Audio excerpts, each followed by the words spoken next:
ಓ, ನಾನು ಸೋಮನಾಥ್. ಇವತ್ತು ಮತ್ತೆ ಒಂದು ವಿಷಯ ತೆಗೆದುಕೊಂಡು ಬಂದಿದ್ದೇನೆ.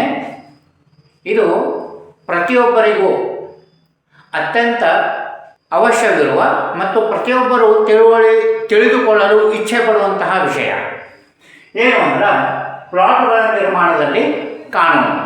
ಪ್ಲಾಟ್ಗಳ ನಿರ್ಮಾಣ ನಾವು ಮಾಡಬೇಕು ಅಂತಂತಂದ್ರೆ ಅದಕ್ಕೆ ಯಾವ್ಯಾವ ಕಾನೂನುಗಳ ಅಂತರ್ಗತ ನಾವು ಮಾಹಿತಿಯನ್ನು ಸಂಗ್ರಹಿಸಬೇಕು ಅನ್ನೋ ಬಗ್ಗೆ. ಇವು 4 ಕಾನೂನುಗಳದ. ಪ್ಲಾಟ್ಗೆ ಕನ್ನಡದೊಳಗೆ ನಿವೇಶನ ಅಂತಂತೇವೆ. ಒಂದು ನಿವೇಶನವನ್ನು ನಾವು ನಿರ್ಮಾಣ ಮಾಡಬೇಕು ಅಂದ್ರೆ ಈ 4 ಕಾನೂನಿನ ಅಂತರ್ಗತ ಅದನ್ನು ನಾವು ಪರಿಶೀಲನೆ ಮಾಡಬೇಕಾಗ್ತದೆ. ಮೊದಲನೇದು KT and CP act, Karnataka town and country planning act 1961. ಇದರ ಅಂತರ್ಗತ ಏನು ಮಾಡ್ತಾರೆ, ಮೊದಲೇಕ ಅದು ಒರಿಜಿನಲಿ ಏನಿರ್ತದೆ ಅಗ್ರಿಕಲ್ಚರ್ ಲ್ಯಾಂಡ್ ಇರ್ತದೆ, ಒಕ್ಕಲುತನಕ್ಕೆ ಉಪಯೋಗ ಮಾಡುವಂತಹ ಜಾಗ. ಅದನ್ನು ಉಪಯೋಗ ಬದಲಿ ಮಾಡೋದು ನಾವು ಒಕ್ಕಲುತನ ಮಾಡೋದನ್ನು ಬಿಟ್ಟು ಅದನ್ನು ಮನೆ ಕಟ್ಕೊಳ್ಳಿಕ್ಕೆ ಉಪಯೋಗಿಸ್ಕೊತೀವಿ, ಅಥವಾ ಇಂಡಸ್ಟ್ರಿ ಕಟ್ಟಕ್ಕೆ ಉಪಯೋಗಿಸ್ಕೊತೀವಿ, ಅಥವಾ ಕಾಮರ್ಷಿಯಲ್ ಕಾಂಪ್ಲೆಕ್ಸ್ ಮಾಡೋಕ್ಕೆ ಇಚ್ಛಾಪಟ್ಕೊತೀವಿ, ಅಥವಾ ಒಂದು ಆಟದ ಮೈದಾನ ನಿರ್ಮಾಣ ಮಾಡೋಕ್ಕೆ ಇಚ್ಛಪಟ್ಕೊತೀವಿ, ಅಥವಾ ಶಾಲೆ ಕಟ್ಟಕ್ಕೆ ಉಪಯೋಗ ಮಾಡ್ಕೊತೀವಿ. ಹಿಂಗೆ ನಾನಾ ನಮೂನಿ ಉಪಯೋಗಗಳು ಇರ್ತಾವೆ. ಆಯಾ ಉಪಯೋಗಕ್ಕೆ ತಕ್ಕಂತೆ ನೀವು ಈ ಕಾನೂನಿನ ಅಂತರ್ಗತ ಮೊದಲು ಉಪಯೋಗದ ಬದಲಾವಣೆಯನ್ನು ಮಾಡ್ಕೋಬೇಕು. ಅದಕ್ಕೆ ಶಾರ್ಟ್ ಫಾರ್ಮ್ನಾಗ NA ಅಂತಂತಾರೆ, ನಾನ್ ಅಗ್ರಿಕಲ್ಚರಲ್ ಯೂಸ್. ಇದನ್ನು ನಾವು DC ಅಪ್ಲಿಕೇಶನ್ ಹಾಕಿ ಮಾಡ್ಕೋಬೇಕಾಗ್ತದೆ. DC ಅಂದ್ರೆ ಡೆಪ್ಯೂಟಿ ಕಲೆಕ್ಟರ್. ಇದು 1961 ಪಾಸ್ ಆಯ್ತು. ಅದಕ್ಕಿಂತ ಮತ್ತೇಕ ಮನಸ್ಸಿಗೆ ಬಂದಂಗೆ ಮಾಡ್ತಿದ್ರು. ಎರಡನೇ ಕಾನೂನು KMC act, Karnataka municipal corporation act. ಒಂದು ಪ್ರದೇಶಕ್ಕೆ ಮುನ್ಸಿಪಾಲ್ಟಿ ಐತಿ ಅಂದ್ರೆ ಅದರದ್ದು ಕರ್ತವ್ಯ ಏನು, ಅಲ್ಲಿ ನಾಗರಿಕರ ಸೌಲಭ್ಯವನ್ನು ನೋಡ್ಕೊಳ್ಳೋದು. ಒಳಚರಂಡಿ ಅನ್ರಿ, ನೀರಿನ ಸಪ್ಲೈ ಅನ್ರಿ, ರೋಡ್ ಮಾಡೋದನ್ರಿ, ಈ ಥರ ನಾಗರಿಕರ ಸೌಲಭ್ಯವನ್ನು ನೋಡಿಕೊಳ್ಳೋದು ಮುನ್ಸಿಪಾಲ್ಟಿ ಕರ್ತವ್ಯ ಆಗಿರ್ತದೆ. ಈ ಕಾನೂನು ಸಹಿತ ಈ ನಿವೇಶನ ನಿರ್ಮಾಣದಲ್ಲಿ ಭಾಗವಹಿಸ್ತದೆ. ಮೂರನೇ ಕಾನೂನು Karnataka urban development authority act 1987 pass ಆಗ್ತಿದೆ. ಇದು ಏನು ಮಾಡ್ತಪ್ಪ ಅಂದ್ರೆ ನಿಮ್ಮ ಇಡೀ ಪ್ರದೇಶವನ್ನು ಸರ್ವೆ ಮಾಡಿ ಒಂದು ಮ್ಯಾಪ್ ನಿರ್ಮಾಣ ಮಾಡ್ತದೆ. ಅದಕ್ಕೆ ಏನಂತ ಹೆಸರು ಇರ್ತಾರೆ, CDP, ಕಾಂಪ್ರಹೆನ್ಸಿವ್ ಡೆವಲಪ್ಮೆಂಟ್ ಪ್ಲ್ಯಾನ್. ಪ್ರತಿಯೊಂದು ಸಿಟಿಗೆ ಈ ಥರ ಒಂದು CDPಯನ್ನು ಇದು ಡೆವಲಪ್ಮೆಂಟ್ ಅಥಾರಿಟಿ ಮಾಡ್ಕೊಂಡು ಇಟ್ಕೊತದೆ. ಅದು ಲ್ಯಾಂಡ್ ಯಾವ್ದಾರ ಇರಲಿ, ಆ ಸಿಟಿ ಎಷ್ಟರ ಮಟ್ಟಿಗೆ ಬೆಳಿಬಹುದು ಅನ್ನೋದನ್ನು ತಾನೇ ನಿರ್ಧಾರ ಮಾಡಿ ಅಷ್ಟು ಬೌಂಡ್ರಿಯನ್ನು ಗುರುತಿಸಿ ಅಷ್ಟರೊಳಗೆ ಈ ಸಿಟಿ ಹೆಂಗೆ ಡೆವಲಪ್ಮೆಂಟ್ ಆಗಬೇಕು ಅನ್ನೋದನ್ನು ಈ ಕಾನೂನಿನ ಅಂತರ್ಗತ ಈ ಅಥಾರಿಟಿ ನಿರ್ಧಾರ ಮಾಡ್ತದೆ. ಹೆಂಗೆ ಡೆವಲಪ್ಮೆಂಟ್ ಆಗಬೇಕು ಅಂತಂದ್ರೆ ಏನರ್ಥ, ಎಲ್ಲೇ ವಸತಿಗಳನ್ನು ನಿರ್ಮಿಸಬೇಕು, ಮತ್ತು ಎಲ್ಲೇ ಗಾರ್ಡನ್ ಮಾಡಬೇಕು, ಎಲ್ಲೇ ಕಾಡು ಮಾಡಬೇಕು, ಎಲ್ಲಿ ಎಷ್ಟು ಫೂಟ್ ಅಗಲಂತ ರೋಡ್ ಮಾಡಬೇಕು, ಎಲ್ಲಿ ಆಟದ ಮೈದಾನ ಮಾಡಬೇಕು, ಎಲ್ಲಿ ಶಾಲೆ ಕಾಲೇಜ್ ಮಾಡಬೇಕು, ಹಿಂಗೆ ಪ್ರತಿಯೊಂದನ್ನು ಮೊದಲೇಕ ಗುರುತಿಸಿಬಿಡ್ತದೆ ಈ ಅಥಾರಿಟಿ. ಗುರುತಿಸಿ ಅದು ಒಂದು ಸ್ಕೆಚ್ ಮಾಡಿ ತನ್ನ ಕಡೆ ಇಟ್ಕೊಂಡ್ಬಿಡ್ತದೆ. ಆಮೇಲೆ ಕಡೆ ಕಾನೂನು ಯಾವುದು ಅಂತಂದ್ರೆ rural development and panchayat Raj. ಇದು 1992 ಒಳಗೆ ಜಾರಿಗೆ ಬಂತು. ಈ 1992ಕ್ಕಿಂತ ಮುಂಚೆ ಹಳ್ಳಿ ಒಳಗೆ ಬರೀ ಗೆರಿ ಕೊರೆದು ಇದು ನಿನ್ನ ಪ್ಲಾಟ್ ಅಂತ ಕೊಟ್ಬಿಡ್ತಿದ್ರು. ಈಗ ಅಲ್ಲಿನೂ ಸಹ ಸಿಟಿ ಒಳಗೆ ಹೆಂಗೆ ನಿವೇಶನ ಡೆವಲಪ್ಮೆಂಟ್ ಮಾಡ್ತಾರಲ್ಲ ಹಂಗೆ ಅಲ್ಲಿನೂ ಡೆವಲಪ್ಮೆಂಟ್ ಮಾಡಬೇಕಾಗ್ತದೆ. ಅವರು ಸಹ ಇದರ ಅಂತರ್ಗತ ಈ ಅಥಾರಿಟಿ, ಅರ್ಬನ್ ಡೆವಲಪ್ಮೆಂಟ್ ಅಥಾರಿಟಿ ಮತ್ತು ರೂರಲ್ ಡೆವಲಪ್ಮೆಂಟ್ ಇವೆರಡೂ ಕೂಡಿ ಕೆಲಸ ಮಾಡ್ತವೆ. ಇವರು ಮೊದಲೇ ನಕ್ಷಾ ಮಾಡಿ ಇಟ್ಕೊಂಡಿರ್ತಾರೆ ಅಥಾರಿಟಿ ಅವರು. ಈ ಲಕ್ಷಣ ಇವರು ರೂರಲ್ ಡೆವಲಪ್ಮೆಂಟ್ ಅವರು ಉಪಯೋಗಿಸ್ಕೊಂಡು ಇವ್ರು ಹೆಂಗೆ ಗುರ್ತ ಮಾಡಿರ್ತಾರೆ ಅದೇ ಗುರ್ತಿನ ಪ್ರಕಾರ ಇವರು ರೆಗ್ಯುಲೇಷನ್ ಮಾಡ್ತಾರೆ ಹಳ್ಳಿ ಒಳಗೆ. ಇದೇ ಥರ ನೀವು ಡೆವಲಪ್ಮೆಂಟ್ ಮಾಡಿರಿ, ಇಲ್ಲೇ ರೋಡ್ ಮಾಡಿರಿ, ಇಷ್ಟು ಫುಟಿನ ರೋಡ್ ಮಾಡಿರಿ ಅಂತಂಥೇಳಿ ಇವರು ರೆಗ್ಯುಲೇಟ್ ಮಾಡ್ತಾರೆ, ಮಾಡಿ ಹಳ್ಳಿನ ಡೆವಲಪ್ಮೆಂಟ್ ಮಾಡ್ತಾರೆ. ಈ ಥರ ಒಂದು ನಿವೇಶನ ನಿರ್ಮಾಣ ಆಗಬೇಕಾದ್ರೆ ಈ ಅರ್ಬನ್ ಒಳಗಿತ್ತಂದ್ರೆ ಈ 3 ಕಾನೂನು, ವಿಲೇಜ್ ಒಳಗಿತ್ತಂದ್ರೆ 4 ಕಾನೂನು ನಿಮ್ಗೆ ತಿಳಿದುಕೊಳ್ಳುವಂಥ ಅವಶ್ಯಕತೆ ಬೀಳ್ತದೆ. ಇವು ಪ್ರಭಾವವನ್ನು ಬೀರ್ತಾವೆ. ನಿಮ್ಮ ನಿವೇಶನ ಮಾಡುವುದರ ಮೇಲೆ ಈ 4 ಕಾನೂನುಗಳು ಪ್ರಭಾವವನ್ನು ಬೀರ್ತಾವೆ. ಇವುಗಳನ್ನು ಮೀರಿ ನಿಮ್ಗೆ ಮಾಡಲಿಕ್ಕಾಗೋದಿಲ್ಲ. ಹಾಗಂದ್ರೆ ನನ್ನೊಂದು ಹೊರ ಅದ, ಅದನ್ನು ನಾನು ಪ್ಲಾಟ್ಗಳನ್ನಾಗಿ ನಿರ್ಮಾಣ ಮಾಡಬೇಕು. ಈಗ ನಾ ಹೆಂಗೆ ಮುಂದುವರಿಬೇಕು ಈ ಥರ ತಿಳ್ಕೊಳ್ಳೋಣ. ಈಗ ನಂದು ಹೊರ ಅದ, ಅದನ್ನು ನಾ ಮಧ್ಯಕ್ಕೆ ಏನು ಮಾಡಬೇಕು ನಿರ್ಧಾರ, ಅದನ್ನು ನಾನು ವಸತಿಗಾಗಿ ಪ್ಲಾಟ್ ಮಾಡಲಿಕ್ಕೆ ಇಚ್ಛಪಡ್ತೇನೋ, ಏನು ಇಂಡಸ್ಟ್ರಿಗಾಗಿ ಪ್ಲಾಟ್ ಮಾಡಲಿಕ್ಕೆ ಇಚ್ಛಪಡ್ತೇನೋ, ಈ ಥರ ಮಧ್ಯಕ್ಕೆ ನೀನು ನಿರ್ಧಾರ ಮಾಡಬೇಕು.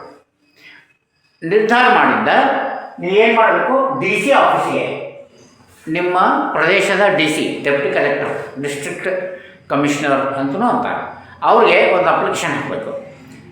ನಿಮ್ಮದು ಲ್ಯಾಂಡದ್ದು ಪೂರ ರೆಕಾರ್ಡ್ಸ್ ಕೊಟ್ಟು ಇದನ್ನು ನಾನು ಇಂಥ ಉಪಯೋಗ ಮಾಡ್ಬೇಕಂತ ಇಚ್ಛಪಟ್ಟೀನಿ, ನನಗೆ ಅನುಮತಿ ಕೊಡ್ರಿ ಅಂಥೇಳಿ. ಅವರು ಈ Karnataka town and country plan ಅಂತರ್ಗತ ಪರಿಶೀಲನೆ ಮಾಡ್ತಾರೆ. ನೀವು ಕೇಳಿದ ಉಪಯೋಗಕ್ಕೆ ಅದನ್ನು ಬದಲಾವಣೆ ಮಾಡಲಿಕ್ಕೆ ಬರ್ತದೋ ಅಥವಾ ಇಲ್ಲೋ ಅಂತಂತೇಳಿ ಪರಿಶೀಲನೆ ಮಾಡ್ಬೇಕಾದ್ರೆ ಅವರು ಈ ಅಥಾರಿಟಿ ಅವ್ರು ನಿರ್ಮಾಣ ಮಾಡಿರ್ತಾರಲ್ಲ CDP, ಕಾಂಪ್ರಹೆನ್ಸಿವ್ ಡೆವಲಪ್ಮೆಂಟ್ ಪ್ಲ್ಯಾನ್, ಇದನ್ನು ರೆಫರ್ ಮಾಡ್ತಾರೆ. ಇದರೊಳಗೆ ನಿಮ್ಮದು ಜಾಗ ಎಲ್ಲಿ ಯಾವ ಝೋನ್ನೊಳಗೆ ಬೀಳ್ತದೆ. ರೆಸಿಡೆನ್ಷಿಯಲ್ ಝೋನ್ ಒಳಗೆ ಬಿತ್ತು ಅಂದ್ರೆ ನೀವು ರೆಸಿಡೆನ್ಷಿಯಲ್ ಉಪಯೋಗ ಕೇಳಿದ್ರಿ ಅಂತಂದ್ರೆ, ಅಂದರೆ ವಸತಿಗಾಗಿ ಕೇಳಿದ್ರಿ ಅಂದ್ರೆ ಅವರು ಅನುಮತಿ ಕೊಡ್ತಾರೆ.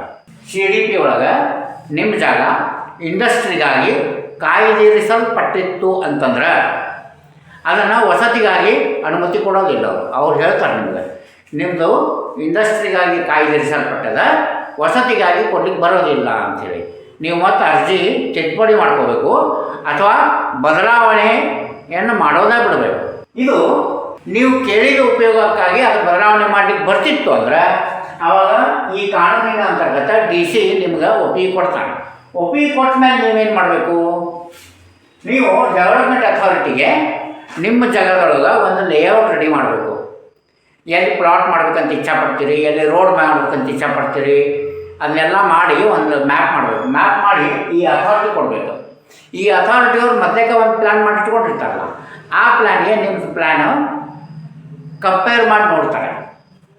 ಅದರೊಳಗೆ ಏನಾದರೂ ಕುಂದುಕೊರತೆಗಳಿತ್ತು ಅಂದರೆ ನಿಮ್ಮನ್ನು ಕರೆಸ್ಕೊಂಡು ನಿಮ್ಗೆ ಅವ್ರು ಮಾಡ್ಕೊಂಡಿಟ್ಟಂಥ ಲೇಔಟ್ ಮ್ಯಾಪದ್ದು ಕಾಪಿ ಕೊಟ್ಟು ನಿಮ್ಮದು ಜಾಗ ಇಲ್ಲಿ ಬರ್ತದೆ, ಇಲ್ಲಿ ನಾವು ಹಿಂಗೆ ರೆಡಿ ಮಾಡಿರ್ತೀವಿ, ಇದನ್ನು ಬದಲಾವಣೆ ಮಾಡಲಿಕ್ಕೆ ಬರೋದಿಲ್ಲ, ಅಂದರೆ CDP ಬದಲಾವಣೆ ಮಾಡಲಿಕ್ಕೆ ಬರೋದಿಲ್ಲ, ಅದಕ್ಕೆ ನೀವು ನಿಮ್ಮದು ಲೇಔಟನ್ನು ಬದಲಾವಣೆ ಮಾಡಿ ನಮಗೆ ಕೊಡ್ರಿ ಅಂಥೇಳಿ ಅಥಾರಿಟಿಯವ್ರು ಹೇಳ್ತಾರೆ. ನೀವು ಬದಲಾವಣೆ ಮಾಡಿ ಕೊಟ್ಟ ಮೇಲೆ ಅವ್ರು ಅದನ್ನು ಸ್ಯಾಂಕ್ಷನ್ ಮಾಡ್ತಾರೆ.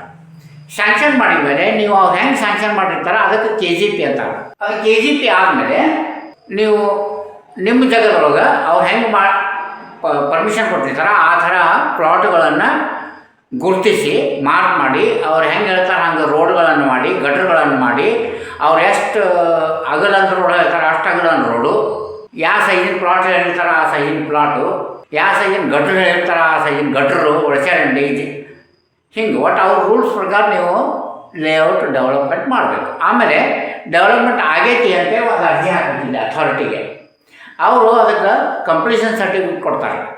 ಹಾಂ, ನೀವು ಸ್ಯಾಂಕ್ಷನ್ ಪ್ಲ್ಯಾನಿಂಗ್ ಪ್ರಕಾರ ಡೆವಲಪ್ಮೆಂಟ್ ಮಾಡಿರಿ ಅಂತಂಥೇಳಿ ನಿಮ್ಗೆ ಕಂಪ್ಲೀಷನ್ ಸರ್ಟಿಫಿಕೇಟ್ ಕೊಡ್ತಾರೆ. ನೀವು ಆ ಕಂಪ್ಲೀಷನ್ ಸರ್ಟಿಫಿಕೇಟನ್ನು ಮುನ್ಸಿಪಾಲ್ಟಿ ಅವ್ರಿಗೆ ಸಲ್ಲಿಸಿ ಮುನ್ಸಿಪಾಲ್ಟಿ ಅವರಿಂದನೂ ಕಂಪ್ಲೀಷನ್ ಸರ್ಟಿಫಿಕೇಟ್ ತೊಗೋಬೇಕು. ಮುನ್ಸಿಪಾಲ್ಟಿ ಅವರಿಂದ ಕಂಪ್ಲೀಷನ್ ಸರ್ಟಿಫಿಕೇಟ್ ಯಾಕೆ ತೊಗೋಬೇಕು? ಯಾಕಂದ್ರೆ ನೀವು ಮಾಡಿದ ಲೇಔಟನ್ನು ನಿರ್ವಹಿಸಬೇಕಾದಂಥ ವ್ಯಕ್ತಿ ಮುನ್ಸಿಪಾಲ್ಟಿ. ಅಥಾರಿಟಿಯವ್ರು ನಿರ್ವಹಣೆ ಮಾಡೋದಿಲ್ಲ, ಪರ್ಮಿಷನ್ ಕೊಡ್ತಾರೆ. ನಿರ್ವಹಣೆ ಮಾಡೋದ್ರೆ ಏನರ್ಥ, ನೀವೇನು ಡೆವಲಪ್ಮೆಂಟ್ ಮಾಡಿರ್ತೀರಿ ಲೇಔಟ್ ಅದರೊಳಗೆ ನೀವು ಒಳಚರಂಡಿ ಲೈನ್ ಹಾಕಿರ್ತೀರಿ, ಗಟರ್ ಮಾಡಿರ್ತೀರಿ, ರೋಡ್ ಮಾಡಿರ್ತೀರಿ. ಆ ರೋಡ್ಗೆ ಮುಂದಿನ ಕನೆಕ್ಷನ್ ಕೊಡಬೇಕಲ್ಲ. ನೀವು ಅಡ್ಡಾಡಲಿಕ್ಕೆ ಅನಾನುಕೂಲ ಆಗಲಾರ್ದಂಗೆ ರೋಡ್ಗೆ ಇನ್ನೊಂದು ಕಾಲನಿ ರೋಡು ಟಚ್ ಆಗಬೇಕು. ಮತ್ತು ಒಳಚರಂಡಿ ನೀರು ನಿಮ್ಮ ಕಾಲನಿಯಲ್ಲಿ ಹರಿದು ಇನ್ನೊಂದು ಕಾಲನಿ ಒಳಗೆ ಹಾಸಿ ಮುಂದೆ ಹೋಗ್ಬೇಕು. ಅದರ ನಿರ್ವಹಣೆ ಈ ಮುನ್ಸಿಪಾಲ್ಟಿಯವ್ರು ಮಾಡಬೇಕು.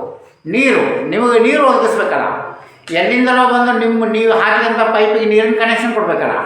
ಅದನ್ನು ನಿರ್ವಹಿಸಬೇಕಾದಂಥ ವ್ಯಕ್ತಿಗಳು ಮುನ್ಸಿಪಾಲ್ಟಿಯವರು.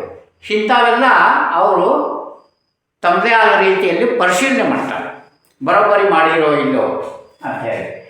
ಅಥಾರಿಟಿಯವರು ಅದನ್ನು ಗಮನ ಕೊಟ್ಟಿರ್ತಾರೆ. ಇವರು ಮತ್ತೊಂದು ಪರಿಶೀಲನೆ ಮಾಡ್ತಾರೆ, ಸರಿಯಾಗಿ ಆಗೈತೆ ಇದು ಅಂತೇಳಿ ಪರಿಶೀಲನೆ ಮಾಡಿ ಮುನ್ಸಿಪಾಲ್ಟಿಯವರು ನಿಮ್ಗೆ ಕಂಪ್ಲೀಷನ್ ಸರ್ಟಿಫಿಕೇಟ್ ಕೊಡ್ತಾರೆ. ಅಥಾರಿಟಿಯಿಂದ ಮತ್ತು ಮುನ್ಸಿಪಾಲ್ಟಿಯಿಂದ ನೀವು ಲೇಔಟ್ಗೆ ಕಂಪ್ಲೀಷನ್ ಸರ್ಟಿಫಿಕೇಟ್ ಪಡೆದ ನಂತರ ನಿಮ್ಗೆ ಆ ಲೇಔಟ್ನೊಳಗೆ ಮನೆ ಕಟ್ಟಲಿಕ್ಕೆ ಅಥವಾ ಕಟ್ಟಡ ಕಟ್ಟಲಿಕ್ಕೆ ನಿಮ್ಗೆ ಪರ್ಮಿಷನ್ ಸಿಗ್ತದೆ. ಆಮೇಲೆ ನೀವು ಮುಂದುವರಿಬೇಕಾಗ್ತದೆ. ಇಲ್ಲಿ ಇನ್ನೊಂದು ಅಥಾರಿಟಿ ಎಲ್ಲ ನಾನು ಮಾಡ್ತಿದ್ದೆ, ಕರ್ನಾಟಕ ಇಂಡಸ್ಟ್ರಿಯಲ್ ಡೆವಲಪ್ಮೆಂಟ್. ಅದು ಒಂದು ಕಾನೂನು ಅದ. ನಿಮ್ಮ ಜಾಗೆ ಇಂಡಸ್ಟ್ರಿಗಾಗಿ ಕಾಯ್ದಿರಿಸಲ್ಪಟ್ಟಿತ್ತು ಅಂತಂದ್ರೆ ಅದು ಕರ್ನಾಟಕ ಇಂಡಸ್ಟ್ರಿ ಡೆವಲಪ್ಮೆಂಟ್ ಅಥಾರಿಟಿ ಕೊಡ್ತದೆ. ಅವರು ಅದನ್ನು ಅವ್ರ ರಿಕ್ವೈರ್ಮೆಂಟ್ ಪ್ರಕಾರ ಡೆವಲಪ್ಮೆಂಟ್ ಮಾಡಬೇಕಾಗ್ತದೆ. ಆಮೇಲೆ ನಿಮ್ಮ ಜಾಗ ಅರ್ಬನ್ ಲಿಮಿಟ್ನಾಗಿಲ್ಲ, ವಿಲೇಜ್ ಲಿಮಿಟ್ನಾಗದ, ಅವಾಗ ಈ ಕಾನೂನು ಬರ್ತದೆ, rural development and panchayat Raj department.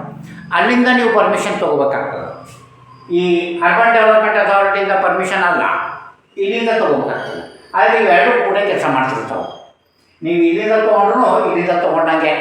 ಈ ಥರನಾಗಿ ನೀವು ಹಳ್ಳಿಯೊಳಗೂ ಸಹಿತ ಈಗ 1992 ನಂತರ ಡೆವಲಪ್ಮೆಂಟ್ ಪ್ಲಾಟ್ಗಳನ್ನು ಡೆವಲಪ್ಮೆಂಟ್ ಮಾಡೇ ಉಪಯೋಗ ಮಾಡಬೇಕಾಗ್ತದೆ.